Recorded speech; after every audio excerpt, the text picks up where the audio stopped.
La familia! On espère que vous allez bien et aujourd'hui, bienvenue dans un gros avant-match sur YouTube. Dortmund contre le FC Barcelone. Le Barça donc reçoit cette équipe qu'on a déjà battue lors des phases qualificatives. Donc d'un gros match, on s'en souvient. Et c'est parti pour cet avant-match. Encore une fois, comme d'habitude, papa, dis-nous toi un peu la physionomie dont... Ouais, voilà, tu te dis le Barça est à domicile, c'est le match aller. Comment tu penses qu'ils vont aborder ce match? Alors, je pense qu'ils vont aborder ce match d'une manière tout à fait sereine. Pas confiante, attention. Mais je pense ils sont sereins. Là, on a vraiment une équipe du FC Barça qui a toutes ses capacités, toutes ses compétences, aussi bien en défense, en attaque. Donc, je crois que là, ils sont prêts et ils vont nous offrir un énorme spectacle contre le Dortmund. Et toi, Patrick? Eh bien écoute, moi j'ai un peu plus de réserve que toi, Ah bon? pour la simple et bonne raison que j'ai un peu peur que le match du Paris Saint-Germain de l'année dernière, où on se fait sortir en quart de finale justement, des fois tu sais, ça colle un peu à la peau. Mhm. Alors après effectivement c'est pas la même équipe, pas le même coach, tout ce qu'on veut, mais d'une manière sereine je suis pas sûr. Je pense que justement le Barça va peut-être avoir un peu de mal. Je pense à rentrer dans cette double confrontation. Ils passeront, ça je pense. Mais peut-être un peu de difficulté à rentrer un peu dans ce match. Et voilà. Moi, du coup, comme d'habitude, j'ai noté deux, trois petites choses à voir avec toi. Alors déjà, notamment, l'état de forme de Dortmund actuellement, c'est quelque chose qui me rassure. C'est quelque chose qui me rassure parce que quand on se penche du côté de la Bundesliga, donc leur championnat, Mhm. ils sont seulement huitièmes du championnat. D'accord. Alors tu te dis que voilà. Alors encore une fois, le championnat, la Ligue des Champions, c'est deux mondes différents. On a déjà vu des équipes être dixièmes dans le championnat et au final ils arrivent, ils tartent tout le monde en Ligue des Champions. Donc attention. Mais voilà, huitième du championnat. Et moi, ce qui me rassure, c'est que dans leurs 5 derniers matchs, ils ont gagné 4 fois et perdu une fois. Mais la seule fois où ils ont perdu, c'est contre un moyen club. Et là où ils ont gagné, c'est contre des petits clubs, D'accord. hormis Lille en Ligue des Champions qu'ils ont affronté, souviens-toi. Oui, je me souviens très bien. Où là, Lille, on peut pas dire que c'est une petite équipe au vu de leur place quand même en huitième de finale. Donc, mais c'est vrai que du coup, j'ai l'impression que c'est pas non plus l'équipe la plus sereine qu'on a en face de nous. J'ai pas l'impression que c'est une équipe qui performe quel que soit le poste, quel que soit Mhm. le niveau sur le terrain. Et encore une fois, tu regardes le FC Barcelone. Alors au moment où on vous fait cette vidéo, il n'y a pas eu encore le match contre le Real Betis. Non. Donc on sait pas l'issue de ce match. Mais à l'heure actuelle, le Barça est toujours invaincu en 2025. Le Barça est premier du championnat. Le Barça déroule. Le Barça détruit absolument tous les adversaires qui se dressent sur son chemin.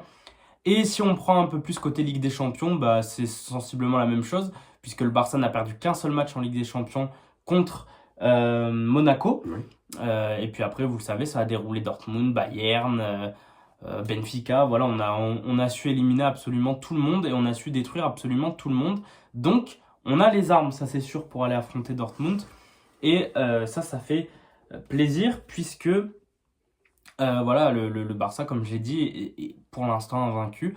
Et je pense que justement, de cultiver cette invisibilité, tu gagnes en confiance et t'approches les adversaires d'une manière différente. Je Ouais, pense tout que à si fait. t'avais.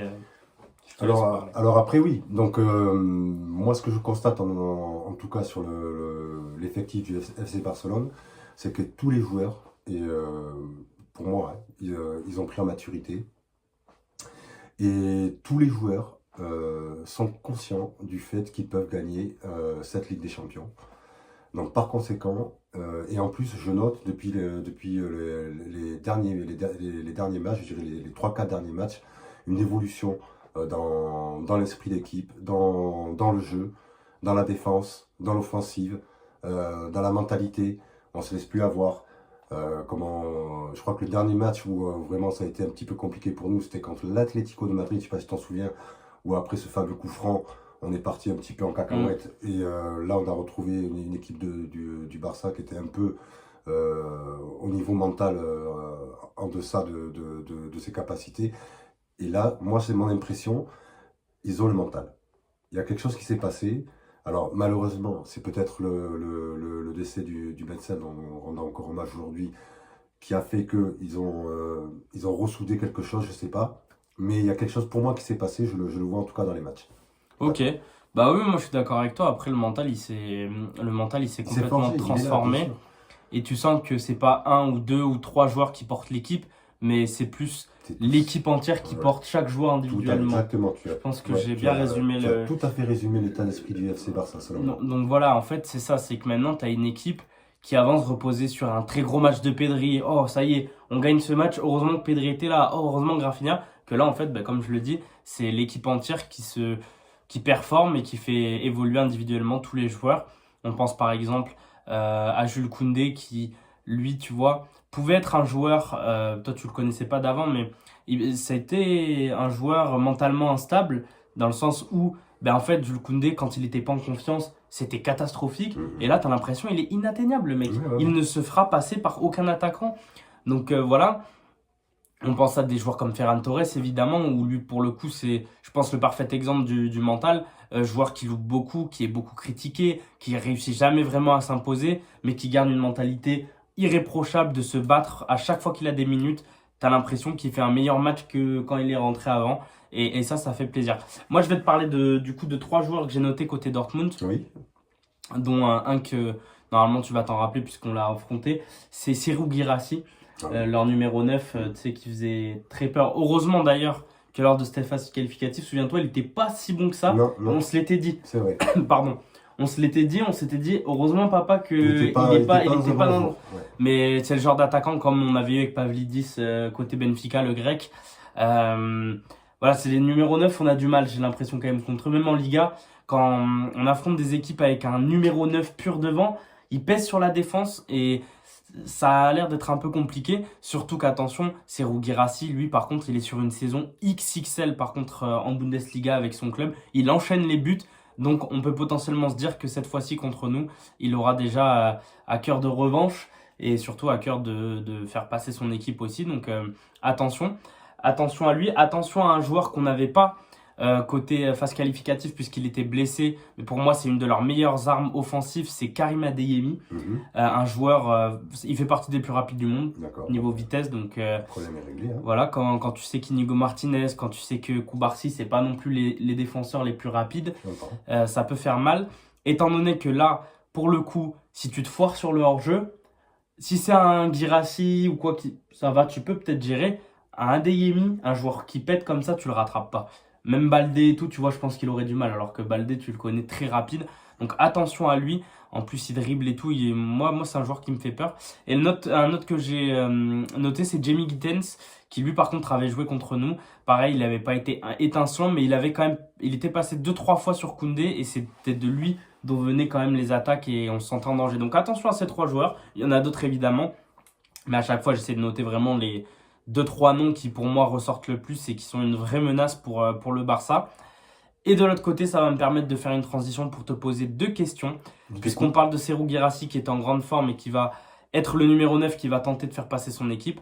On en a un numéro 9 aussi qui doit faire passer son équipe, c'est Robert Lewandowski. Et donc ma question est la suivante. Est-ce que pour toi, dans un gros match comme ça, à double confrontation, il faut refaire confiance à notre numéro 9, Robert Lewandowski? Eh bien, je te dirais oui. Je te dirais oui, pourquoi? Parce que Lewandowski, c'est un joueur d'expérience.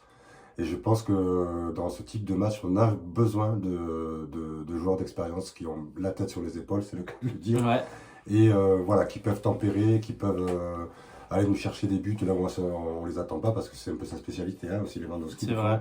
de nous mettre des buts, on ne sait pas d'où ça sort. Donc oui, je pense qu'il nous faut il nous faut Lewandowski dans des matchs comme ça. Je rajouterais, pour appuyer ton argument, c'est que ancien joueur du Bayern Munich, donc cette équipe de Dortmund, il la connaît très très Voilà, bien. en plus. Et en plus de ça, comme tu le sais, selon les différentes ligues, il y a différents styles de jeu et styles physiques. On sait que par exemple, la Bundesliga, c'est un championnat où il y a énormément d'espace et où c'est assez physique. Et Robert Lewandowski, ayant passé plus de 10 ans en Bundesliga, je pense qu'il connaît très bien du coup les défenses allemandes. Il connaît très très bien ces choses-là. Et donc pour moi, évidemment, je lui fais totale confiance. Ferran Torres, beaucoup de respect pour sa saison. Mais pour ce genre de match-là, honnêtement, je mets toutes mes pièces sur Robert Lewandowski. Ouais, mais moi aussi. Voilà, même s'il marque pas, tu sais qu'il va peser. Et sinon, on est en mode, ah, Guirassy, il va nous peser dessus. Eux se disent que Lewandowski aussi. Et en plus de ça, Dortmund, c'est son ancien club, donc peut-être à cœur aussi de faire un gros match contre eux. Deuxième question que je voulais te poser, et on finira sur ça. Si je te dis Barça, que tu dois me citer un joueur sur la LDC. C'est-à-dire, je comprends pas la question. Je te dis Ligue des Champions, Barcelone, tu me sors un joueur. Pedri, Ok. Alors, je te parlerai de Rafinha. je t'en prie. Pour moi, quand je pense à la LDC du Barça cette saison, je pense à Rafinha, qui a sorti des masterclass à tous les matchs, triplé contre le Bayern, buteur à la dernière minute contre Benfica. Pour moi, j'ai l'impression que c'est sa compétition. Et la question est toute simple. Est-ce que tu penses que Rafinha, c'est clairement l'homme de la Ligue des Champions pour cette saison pour nous? Est-ce que c'est lui qui va venir te mettre à chaque fois les buts quand tu as besoin, être ce Non, game d'accord, changer? j'avais pas compris ta Il n'y question, a pas de je m'excuse. souci. Oui, ben oui, bien sûr. Ouais. Bien sûr, pas tout. Je pense que Rafinha, c'est c'est notre, pas notre, ouais, je vais dire ça comme ça, notre botte secrète. C'est-à-dire que il va nous, oui, il n'y a rien à dire de plus. De ses appels, de Ben, sa bien sûr, finition. ouais, tout à fait. Buteur Tout à fait. encore à Benfica. Hein. Tout à fait, ouais. Donc il fait partie des meilleurs buteurs de la Ligue des Champions. Donc voilà. Robert Lewandowski aussi. Donc ça peut être pas mal. En tout cas, voilà. On va finir là pour ce débrief. Moi, pour répondre à la question, c'est vrai, du coup, moi je suis d'accord avec toi. Pour moi, c'est sa saison. C'est sa Ligue Ouais. des Champions. Ah oui, oui, oui. C'est son ballon d'or. Vas-y, prends tout et marque autant de buts que tu peux, surtout sur des grands matchs comme ça qui comptent. On attend dans les commentaires vos pronostics. Ah, on n'a pas dit un petit prono, c'est vrai. Ah oui. On a oublié le petit prono. Moi, je vais voir 2-1 pour le Barça. Eh ben, j'allais dire la même chose. Bah, voilà. 2-1 pour le Barça. Donc voilà, on attend vos pronostics, on attend votre physionomie du match selon vous. Et en attendant, Visca Barça!